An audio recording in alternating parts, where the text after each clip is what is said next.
जो नए प्लांट्स लगे हैं वो गैस न होने की बुनियाद पर और जो तेल से चलते हैं तेल काफ़ी न होने की बुनियाद पर वो बंद पड़े हैं, हज़ारों मेगावाट। ये है वजह जनाब स्पीकर कि इस वक्त मुल्क में लोड शेडिंग है,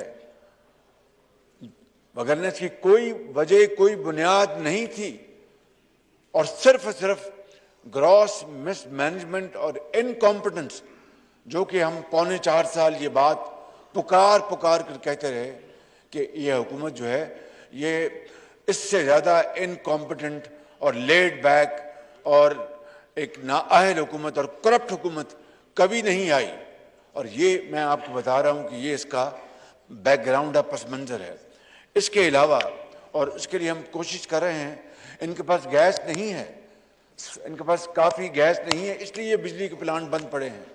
और तेल के भी मामला जो हैं वो उसको हम देख रहे हैं, वो भी सीरियस मामला। और हमें मुतल्लिका मिनिस्ट्रीज ने बताया बिला खौफ तरदीद, मैंने कहा जब $3 पे गैस अवेलेबल थी आपने क्यों नहीं ख़रीदी? कहीं हमारे सर पे कोई जो हमें कुछ सपोर्ट करने वाला था नहीं, हम डरते थे कि हमने मंगवा ली तो क्या होगा क्या नहीं होगा।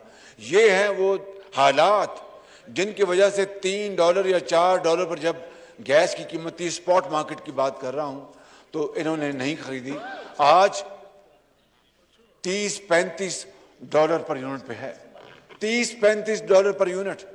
और ये कीड़े निकालते थे कतर से जो गैस का जो मुआहदा किया था 2015-16 में मियां नवाज शरीफ के लीडरशिप में शाहिद खाकान अब्बासी साहब ने, मैं भी इनके साथ कतर जाता रहा, बड़ी अर्क रेजी से वो किया। और आज वो अगर मुआहदा ना हुआ होता तो पता नहीं हमारी हालत क्या होती।